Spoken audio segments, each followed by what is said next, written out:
Before I tell this story, I must say this clearly. If you live alone and think that locking your door at night keeps you safe, you are wrong. Because I thought the same thing. I thought I had locked the door, but I realized later that locking the door changes nothing, because it was already inside. My name is Daniel Carter. I'm 28 years old, and I live in a very ordinary, quiet town in America. I could say my life is generally monotonous. I work in software mostly from home, and I don't interact with people much. Honestly, I like solitude. Silence was like a luxury to me, and for a long time I had been looking for a place where I could live on my own, away from the crowds. That's why when I found that house, I took it without a second thought. The house was old, but the price was very affordable. It was 2 stories, had a narrow hallway, and the wooden floors creaked slightly with every step. While the realtor was showing me the house, he was strangely short-spoken, avoiding details, only sufficing to say, "It's a bit old but sturdy." At that moment, I didn't find it odd because I'm not someone who likes to ask many questions anyway. When I first saw the house, I had a feeling I couldn't explain, but I chalked it up to excitement. I wanted to think of it as a new beginning. The first 2 days went really smoothly. In fact, it was better than I expected. The house was quiet, almost no sound came from outside, and I liked that. At night, I would work at the computer, then go upstairs and sleep. Everything was under control until the 3rd night. That night, I noticed a small detail. I found the glass I was sure I had left on the kitchen table next to the sink. At first, I didn't dwell on it. I told myself, "You're misremembering." But the next day, the same thing happened again. This time, the glass was in a completely different place. This situation bothered me a bit, but I still tried to find a logical explanation. I thought maybe I'm distracted, maybe I'm moving it myself without realizing it. In the following days, these kinds of small things started to increase. Doors I had left closed were slightly ajar, kitchen drawers were sometimes left open, and whenever I noticed this, I always did the same thing. I blamed myself, because I didn't want to consider any other possibility. About a week passed like this, and during this process, an indescribable restlessness began to form within me. The house was still quiet, but that silence no longer gave peace. On the contrary, it felt oppressive. It felt as if someone was watching me, but there was nothing to prove it. So I tried to accept this as just a psychological state, until that night. It was exactly 03:17 a.m. I remember this specifically because when I opened my eyes at that moment, I instinctively looked at the clock, and everything changed after that second. I was in my upstairs bedroom. The room was pitch black, and the house was so quiet that I could even hear my own heartbeat. Just as I was about to fall back asleep, a sound came from downstairs. It wasn't a crashing sound, it wasn't sudden, it was more like a friction, as if someone was slowly dragging a chair across the floor. At that moment, my body completely froze. I couldn't move. I might have even held my breath because I was trying to hear that sound more clearly. I started producing logical explanations in my head. I said maybe it's the wind, but the windows were closed.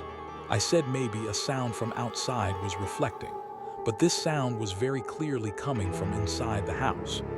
A few seconds later, the sound stopped, and that brief moment of silence was more terrifying than anything because at that moment, I felt that something was truly there.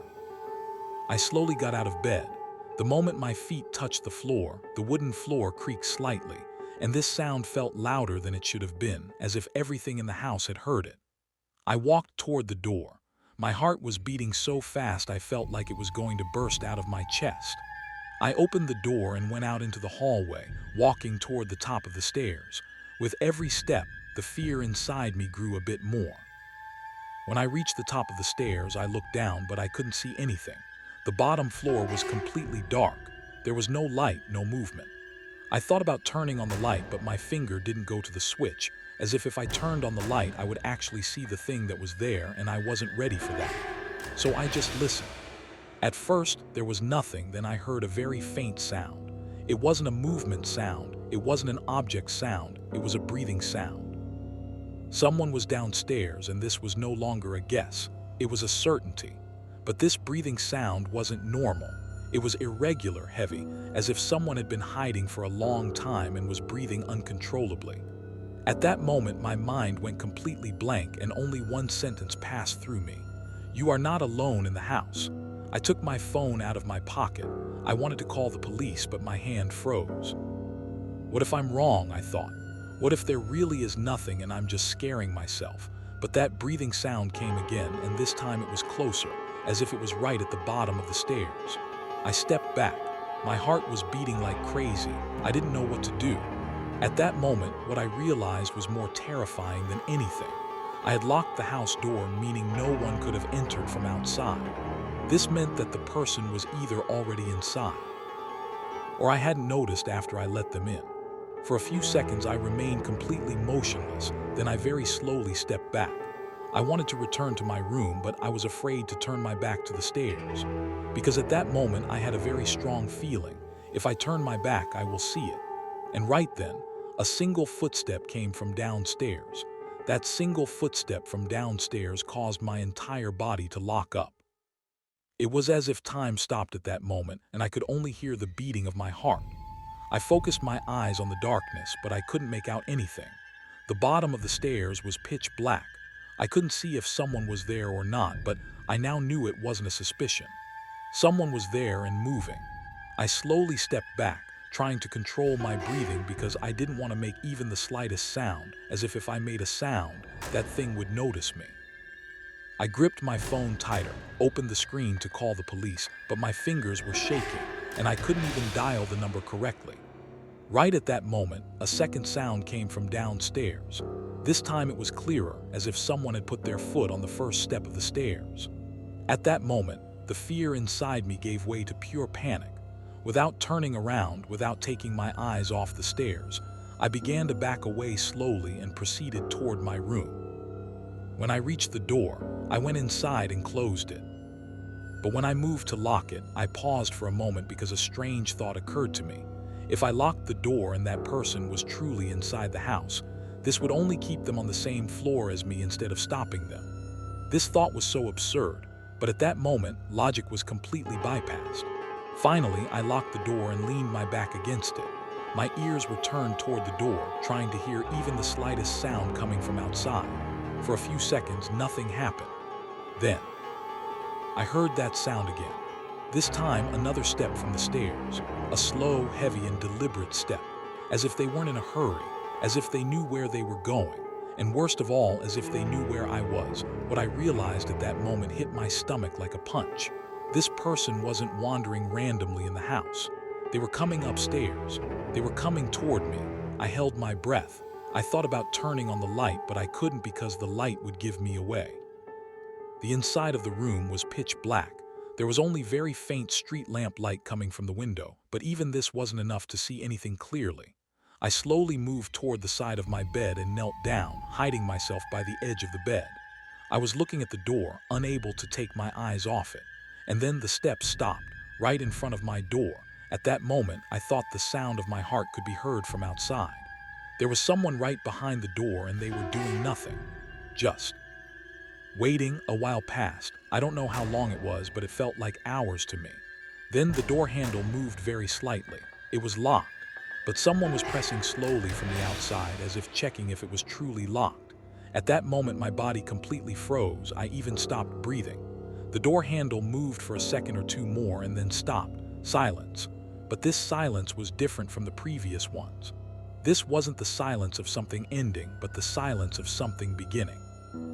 About 10 seconds later, I saw a very faint shadow movement under the door, as if someone had knelt down right in front of the door. I squinted, and what I saw at that moment was a detail I would never forget for the rest of my life.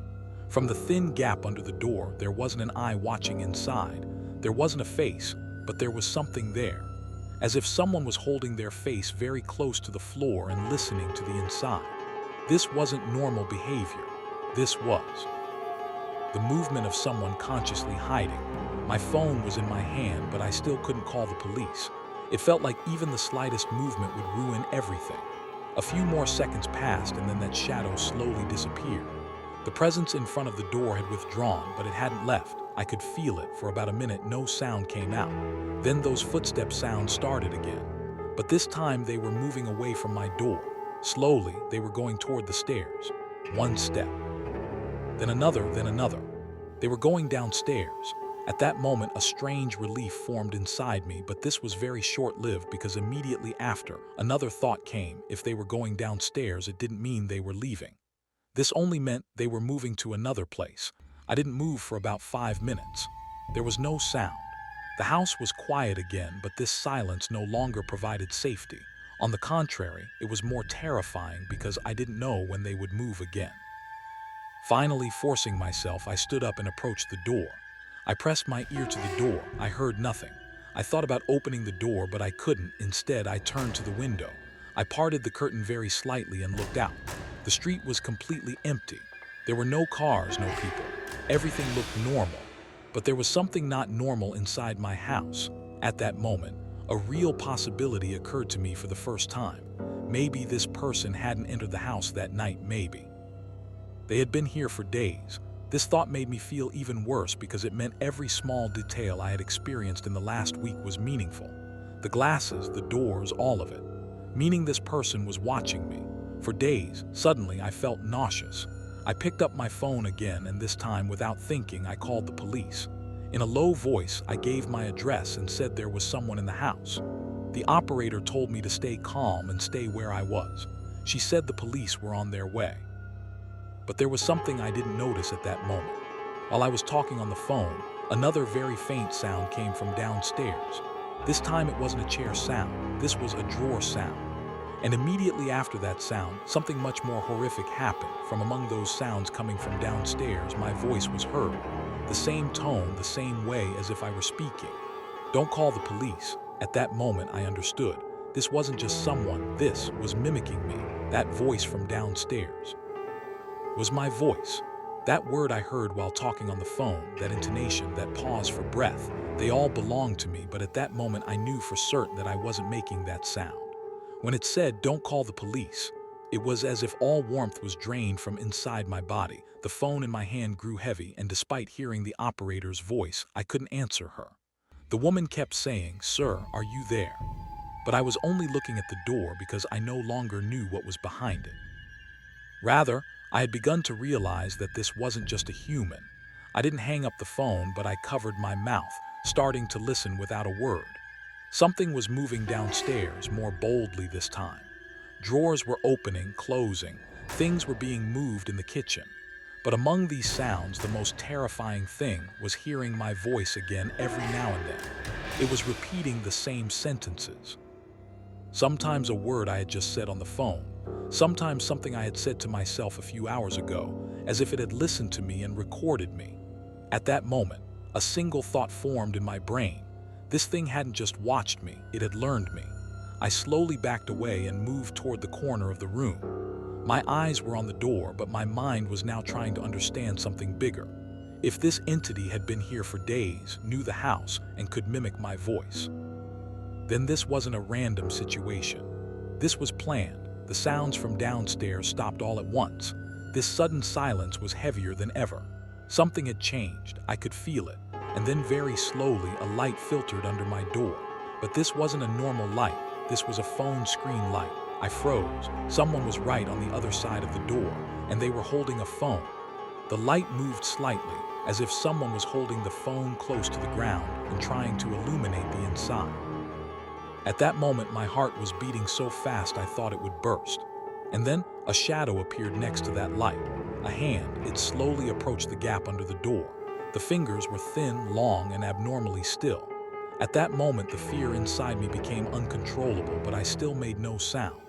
Because I felt that the moment I gave even the slightest reaction, it would find me completely. The hand stayed in that gap for a few seconds, then withdrew. The light disappeared too. But this didn't bring relief, because now I knew this thing wasn't just listening, it was trying to see. After a while, footstep sounds came from downstairs again, but this time they were different. They were faster, more erratic, as if it was looking for something or preparing for something. Minutes passed. I had lost my sense of time. The police were supposed to come, but I wasn't hearing any sirens. This made me even more tense because there were two possibilities. Either they were still on their way, or this thing knew they were coming. The idea that came to my mind at that moment scared even me. If this thing could mimic my voice, it could also have someone open the door. My throat went dry. Suddenly, another sound came from downstairs. This time it was clear. A phone sound. Someone was talking on my phone, but my phone was in my hand. At that moment, I realized this thing was not alone, or it had another phone. I couldn't hear the conversation from downstairs clearly, but the intonation was again me, as if someone was trying to convince someone by speaking like me. This situation was so abnormal that my brain didn't want to accept it. I slowly approached the door.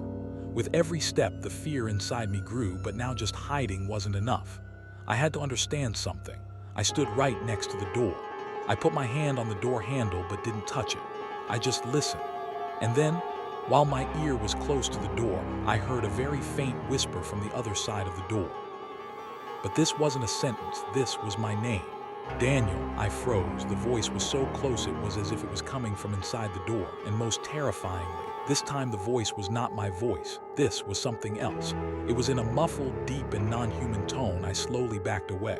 I was now certain the thing in this house was not just a human. Suddenly, a sharp sound came from downstairs. Something had fallen. Then rapid footsteps were heard. This time it wasn't hiding. It was running toward the stairs, toward me. My heart was like it was about to jump out. I looked at the door. There was nowhere to run. The window was on the second floor. Jumping wasn't an option. Hiding was no longer useful because this thing already knew me. The steps quickly went up the stairs. 1 step, 2, 3. Then it stopped right in front of my door. The door handle moved suddenly, this time violently. It forced it once more, once more. It was trying to break the lock. And at that moment, the most terrifying thing happened. From the other side of the door, 2 different voices came at the same time. One was whispering with my voice, "Open the door." The other with that muffled, non-human voice, "I found you." With the door handle being violently forced like that, I realized this was no longer a game of hide and seek. This thing wanted to get in, and I had nothing to stop it. The lock seemed to loosen a bit with every blow. The door frame was vibrating slightly, and I was just a few steps back, watching frozen. There was nowhere to run, nowhere to hide, and worst of all, this thing had already found me. At that moment, a strange acceptance formed within me. The fear was still there, but it was slowly giving way to despair. Looking at the door, the only thing crossing my mind was this: if it gets in, what will I do? The door shook violently once more, and this time a thin cracking sound came from the lock. My heart felt like it would stop. I didn't close my eyes, I didn't run, I just watched, because now I had to see what would happen. There was a few seconds of silence. Then nothing happened. The door stopped being forced. This sudden halt was more terrifying than anything, because this didn't mean it had given up. This meant it was doing something else. There was complete silence for about 5 seconds. Then that faint light appeared under the door again. Phone light, but this time it was different. The light wasn't steady, it was flickering as if someone was holding the phone while walking. The light slowly withdrew from under the door, and at that moment I understood it wasn't leaving, it was just changing places. At that moment, a sudden panic exploded inside me. I ran toward the window, opened the curtain, and looked down. The street was still empty, but far, very far away, I thought I heard a siren. The police, maybe they really were coming. This gave me a few seconds of hope, but the thought that came immediately after shattered that hope. If this thing could mimic my voice, it could also have the door opened. Suddenly, I realized that staying in the room wasn't safe, because this thing was upstairs. It was on the same floor, and I didn't know where it went. I looked at the door, then at the other side of the room, then at the closet. The closet. At that moment, a ridiculous idea came to my mind, but I had no other choice. I slowly opened the closet door and went inside. I didn't close the door completely. I left it a tiny bit ajar so I could see outside. I held my breath, and I waited. About 10 seconds passed. Then a sound came from the hallway, but this wasn't a footstep sound. This was a crawling sound, as if someone was moving along the floor slowly, quietly, but in a way that certainly didn't belong to a human. Through the gap in the closet, my eyes were locked on the door. The door was still closed, but that sound was approaching the door, and then it stopped right in front of the door. The door wasn't forced this time. Slowly, it opened on its own. At that moment, my throat felt knotted. I had locked the door. I was sure of it. But the door was now slowly opening inward, as if someone from the outside had solved the lock without forcing it at all. The door was ajar, and something glided into the darkness of the room. At first, I couldn't understand what it was because its movement was so strange. It wasn't standing. It was bent over. Maybe it was moving on all fours. What I saw at that moment was an image I would never forget for the rest of my life. It was like a human, but it wasn't human. Its height was longer than normal, but it was standing hunched. Its arms were abnormally long and hanging low enough to touch the ground. I couldn't see its face because it was in complete darkness, but its head was tilted more than it should have been, as if its neck was broken. That thing slowly entered the room. It was making no sound now. It was just looking. I was watching it from inside the closet, holding my breath. My heart was beating so fast I was sure its sound would be heard. That thing stopped in the middle of the room, and then it slowly turned its head. It looked directly at the closet. At that moment, I understood it knew me. I did nothing. I didn't move. I didn't breathe. But that wasn't enough. That thing slowly started moving toward the closet. It wasn't taking steps. It was crawling. As it got closer, I began to see the details more clearly. Its skin was pale, almost gray, and its face. It was as if its face was gone, as if it had been erased. But most terrifying of all, there were two dark voids where its eyes should have been, and those voids were looking at me. It stopped a few steps from the closet. It tilted its head to the side, and at that moment it spoke with my voice. "You are here." Eyes filled with tears, my body was shaking, but I couldn't move. Then that thing suddenly stopped. It turned its head again and looked toward the hallway. At the same time, a clear siren sound was heard from outside, police. At that moment, that entity's behavior changed. It was as if it was disturbed by something. It slowly withdrew. Just as it had come into the room, it left silently. The door remained open. I was still inside the closet. I couldn't move. Minutes passed. The siren sound approached, then stopped in front of the house. The door was knocked.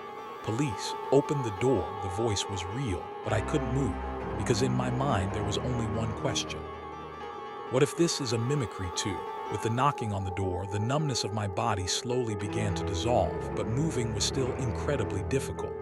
When the voice said, "Police, open the door," again, I wanted it to be real so badly I almost cried. But at the same time, another thought echoed in my brain. If this thing could mimic my voice, it could mimic someone else's too. I waited inside the closet for a few more seconds, my heart still beating like crazy, and I was trying to analyze every sound coming from outside. The door was hit again, harder this time, followed by the sound of a radio, a real police radio. This detail broke the suspicion inside me a little. I slowly parted the closet door and looked into the room. That thing was gone. The room was empty, but this meant nothing because I now knew. There were places in this house it could hide, and I hadn't seen them yet. I walked toward the door, my steps trembling. I went out into the hallway, looked at the stairs. The bottom floor was dark, but there was no sound anymore. I headed toward the door. With every step, fear and hope were mixing. When I got to the door, my hand went to the door handle, but I stopped. For a few seconds, I just listened. "Sir, we can see movement inside. Open the door." This time the voice was clearer, and this was different, more natural, more human. I opened the door. Two police officers were in front of me. They were real. Their uniforms, their facial expressions, the lights of the police car in the back, they were all real. At that moment, my knees buckled and I almost collapsed.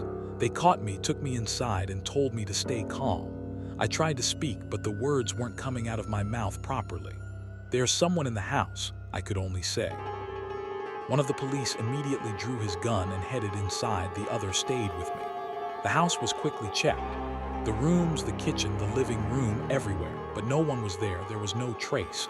No open window, no broken lock, no logical place to hide. The police started telling me this might be a misunderstanding, but I wasn't listening to them because something was missing. Something felt wrong. And then it occurred to me, the closet. "Did you look there?" I said, trembling. One of the police went upstairs and I followed him. We entered the room. We approached the closet. The policeman opened the door. It was empty inside, but the back panel was slightly ajar. The policeman pushed the panel, and a narrow, dark void appeared behind it, a hidden space inside the wall. At that moment, I felt nauseous. The policeman held his flashlight inside, and at that moment, everything changed. The inside of the wall wasn't empty. There was a bed there, an old, dirty bed. Next to it, plastic bottles, food wrappers, and worst of all, my belongings, some of my clothes, an old pair of headphones.